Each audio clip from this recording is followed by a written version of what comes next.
speed, I think, and the fact that we need to be in a hurry draws on our fear of death.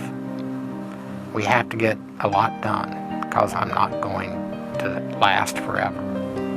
And patience depends on a recognition that we have all the time in the world to do what is most precious, and that's to worship God.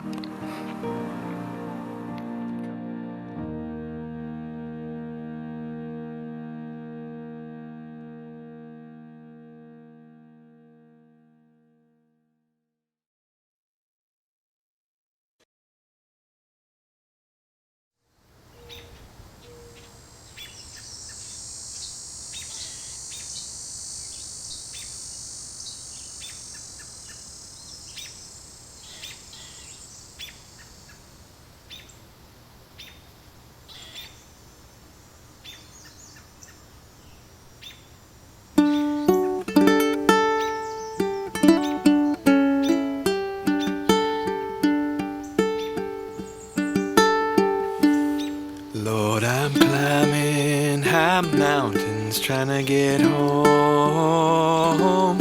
Lord, I'm climbing high mountains trying to get home.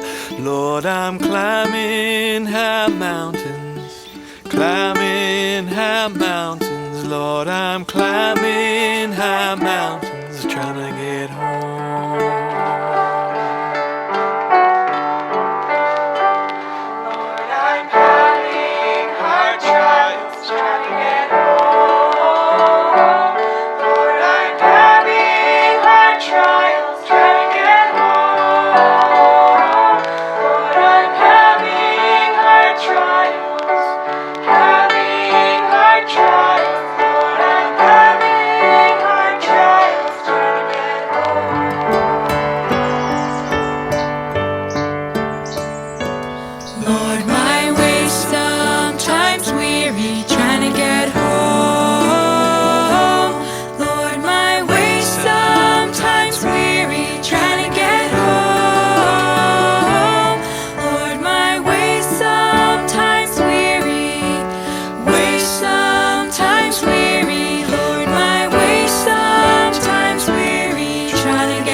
Welcome, Dave here.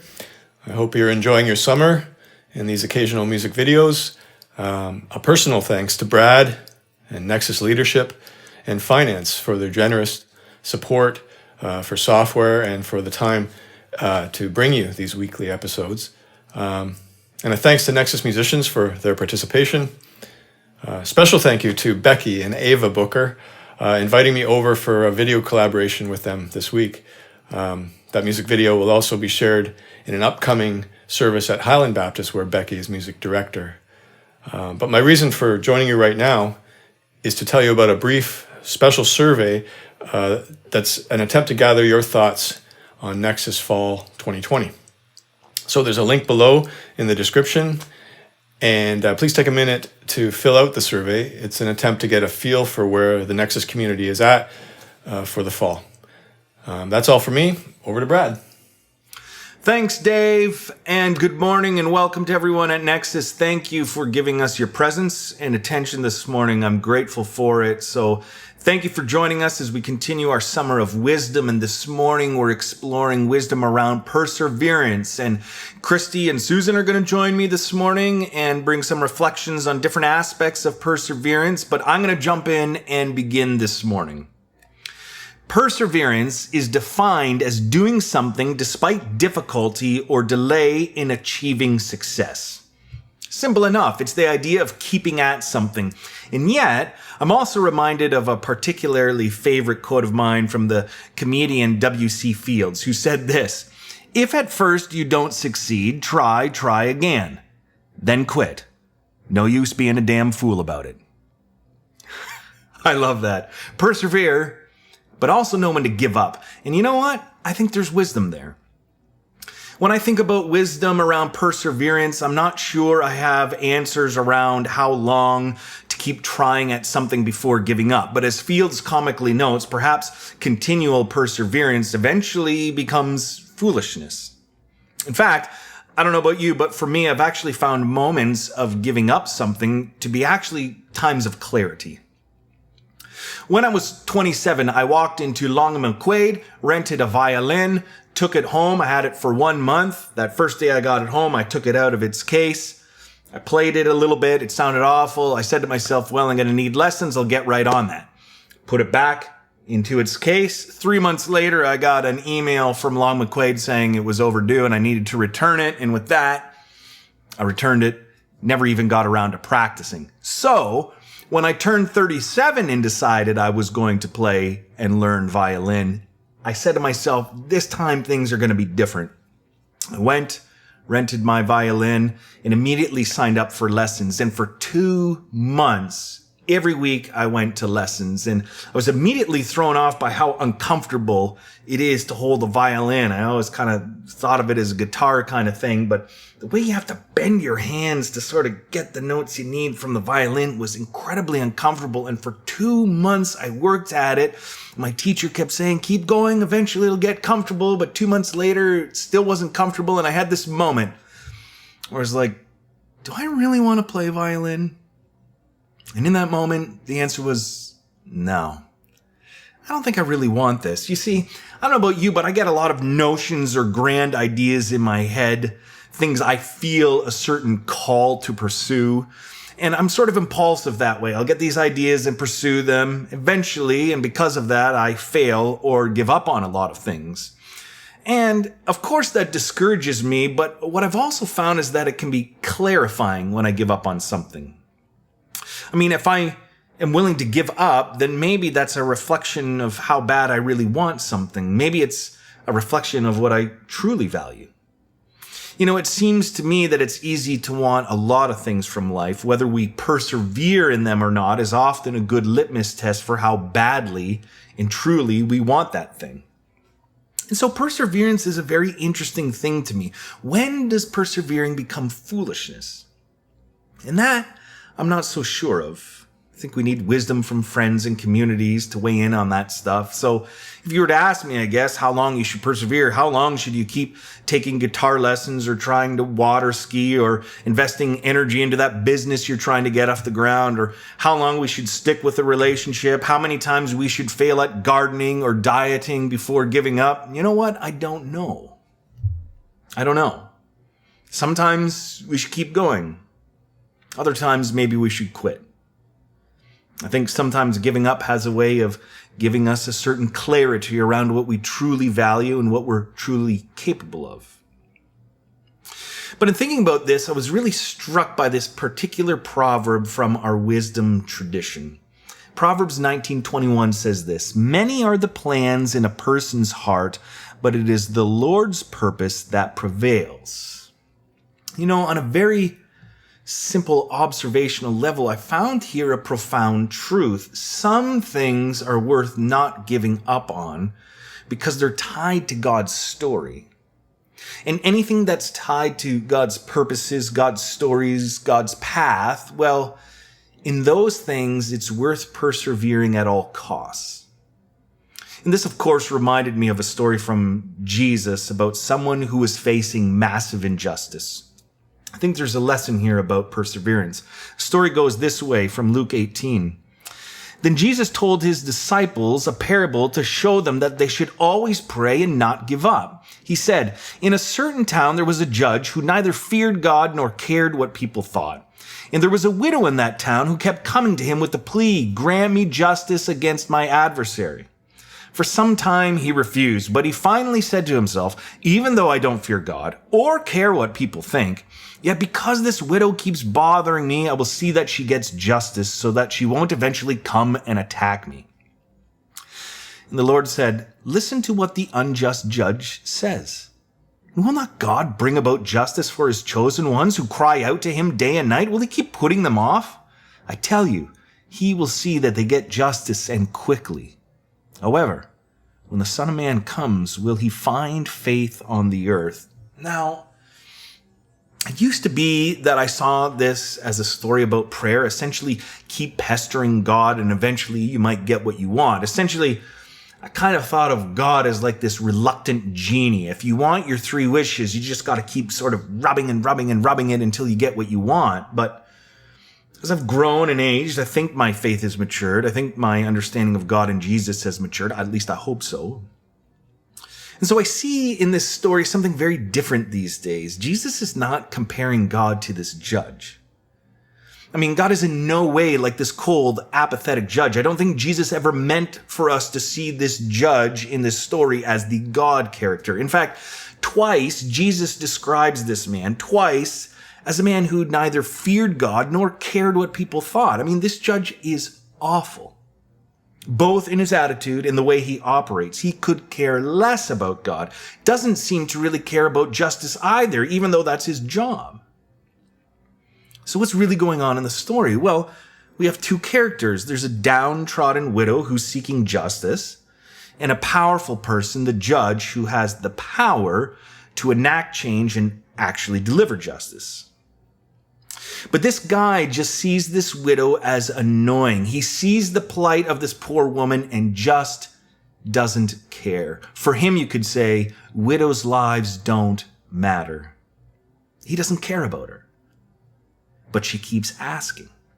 She keeps booking appointments. She keeps knocking on his door. She keeps showing up. She's a nuisance.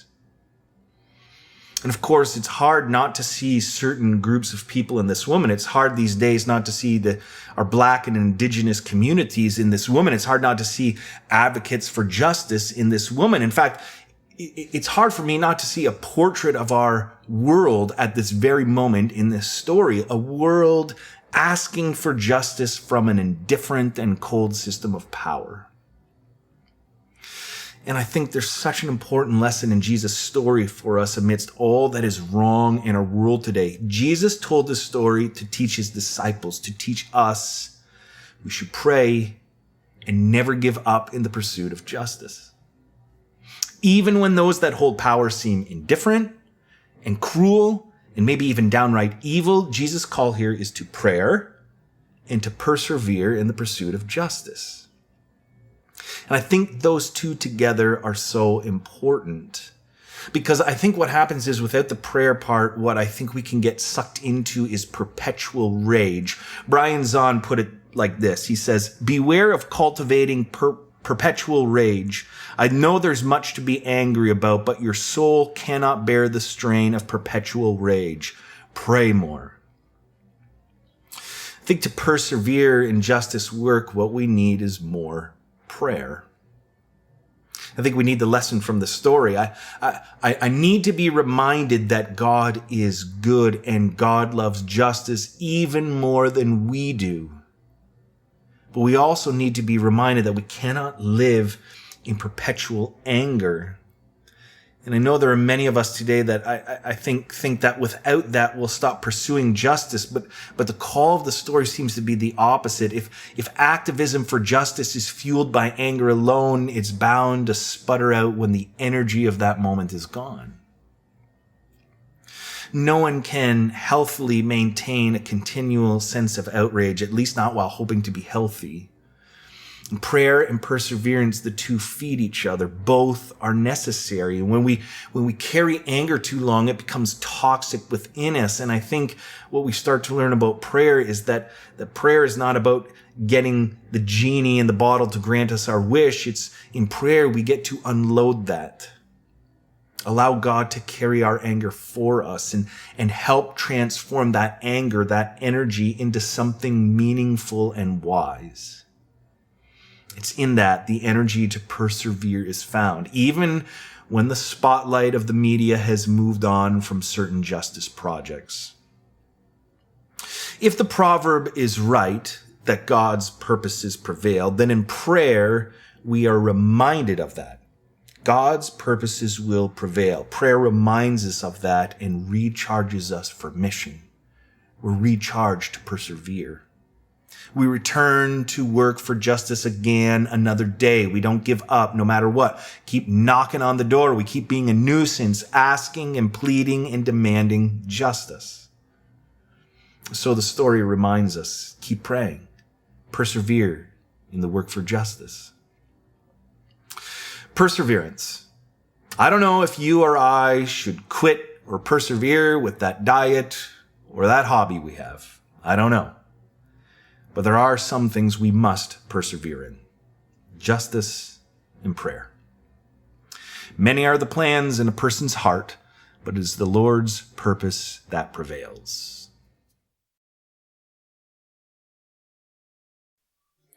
Hi, my name is Christy Martin, and I'm going to talk about perseverance, specifically patience. In thinking about patience, this verse comes to mind. Be completely humble and gentle. Be patient, bearing with one another in love. This sounds like an ideal way to live. Being patient, loving, and humble in everything I do. Unfortunately, this is not always my reality. I believe that God gives us opportunities to practice patience, and we need to take these opportunities in order to become more patient. Another saying about patience is this. Patience is a form of wisdom. It demonstrates that we understand and accept the fact that sometimes things must unfold in their own time. I can definitely relate to the part about things unfolding in their own time. Sometimes it feels like it takes forever. And I think patience is understanding that things take a long time, sometimes a really long time, and accepting that fact. Let me give you some examples from my own life. I actually consider myself a fairly patient person, but the other day, I faced a test that most of us have had in the last few months. I was at Zehrs, and the line was wrapped all the way to the back of the store.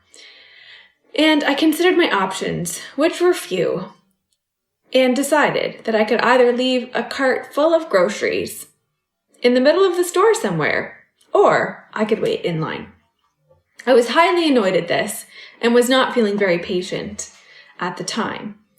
But I decided the most responsible thing to do would not be to leave my cart, which was full of deli meat, by the way, in the middle of the store, but wait in line, because probably I would have to drive to another store and wait in line there anyways.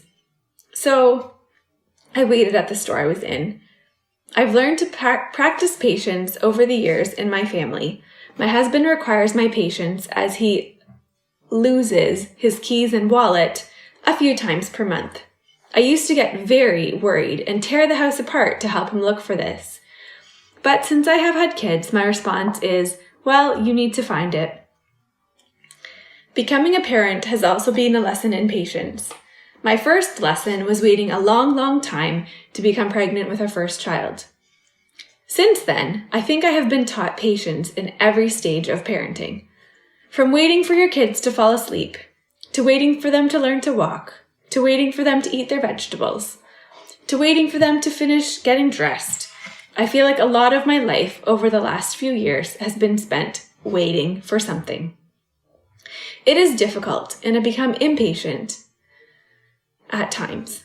I knew my patience had run out when my oldest daughter's JK teacher said to me, "You need to let her practice doing her zipper, or she's never actually going to learn the skill." And I thought to myself, that when you have a 3.5-year-old going to JK and 2 younger children to also get out the door in the morning, you are not very patient. And everything is a challenge. But what is that going to teach her if I just do her zipper for her every single morning? I realized I truly needed to slow down a little bit, take a deep breath, smell the roses, and let my daughter to learn to do her own zipper, even if it took us an extra 20 minutes to get out the door in the morning. I'm learning to try to slow down and appreciate the little things in life. Recently, over the last few months, I have found that getting outside in nature really helps me reset and appreciate how God works. Nature is patient. Nothing can be rushed in nature, except, I guess, giving water to your plants.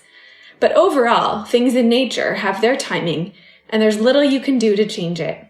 For example, you must have patience while gardening and waiting for your flowers to bloom or your tomatoes to ripen. Nature itself is a practice in patience. I find it a calming reminder of this. God doesn't just give you patience. I think He gives you opportunities to practice it, and that is how you become patient.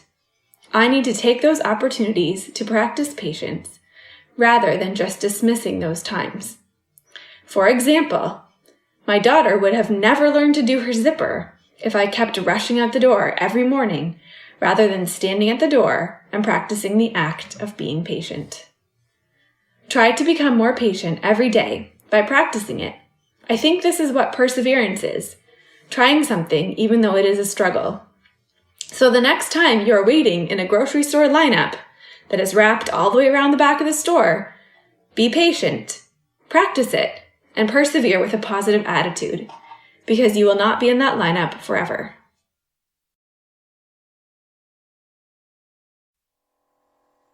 Hi everyone. Today I'd like to talk to you about perseverance.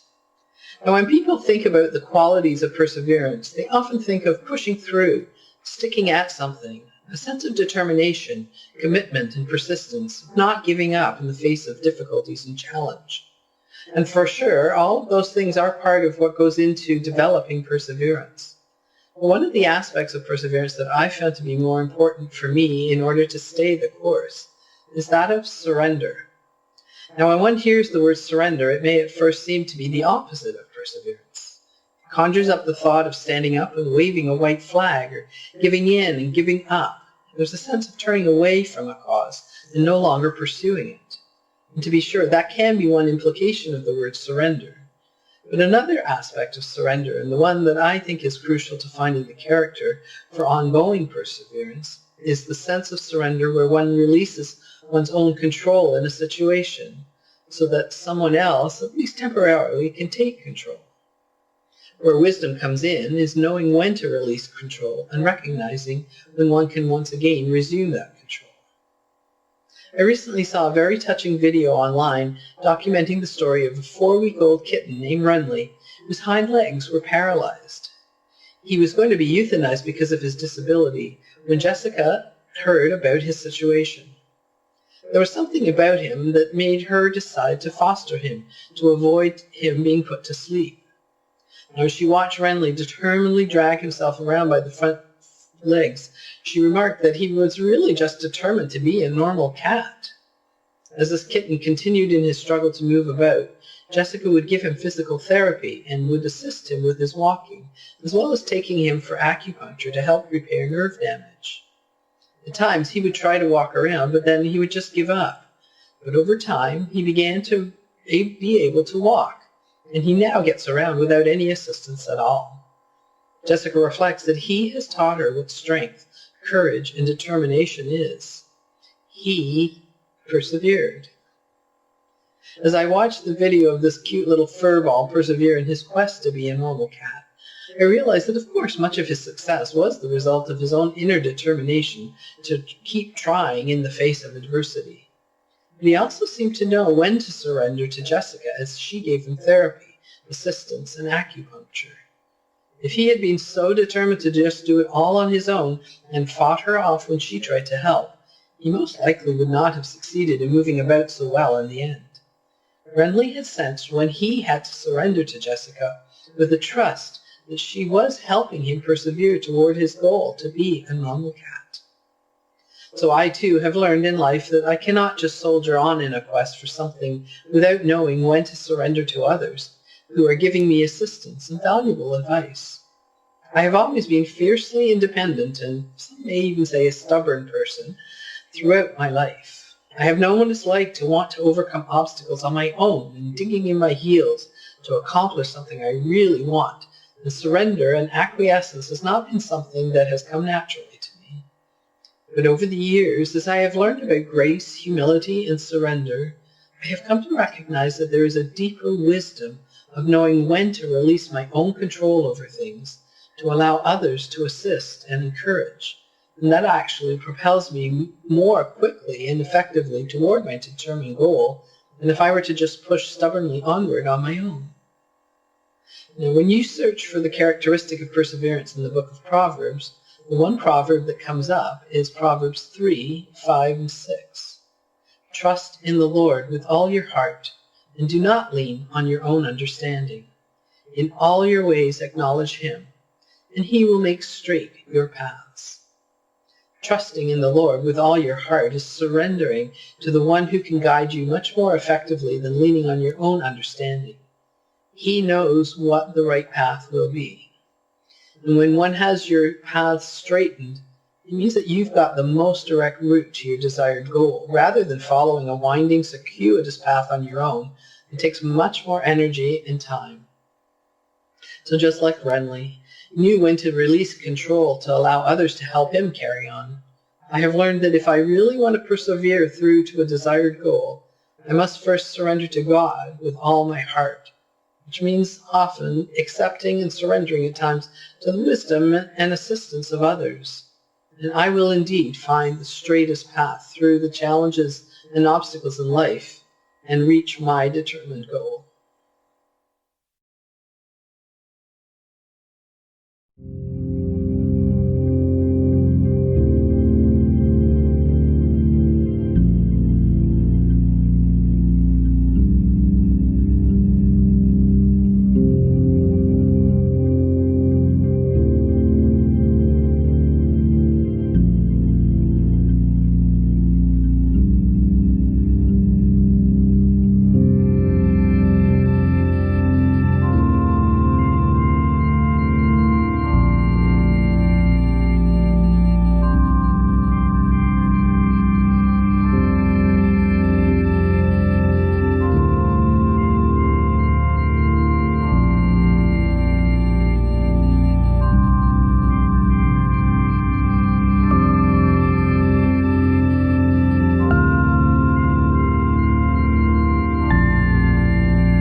Thank you, Christy and Susan, for those reflections. I hope that you will join us now for a Zoom discussion. The link is below. Subscribe and like as well if you haven't already.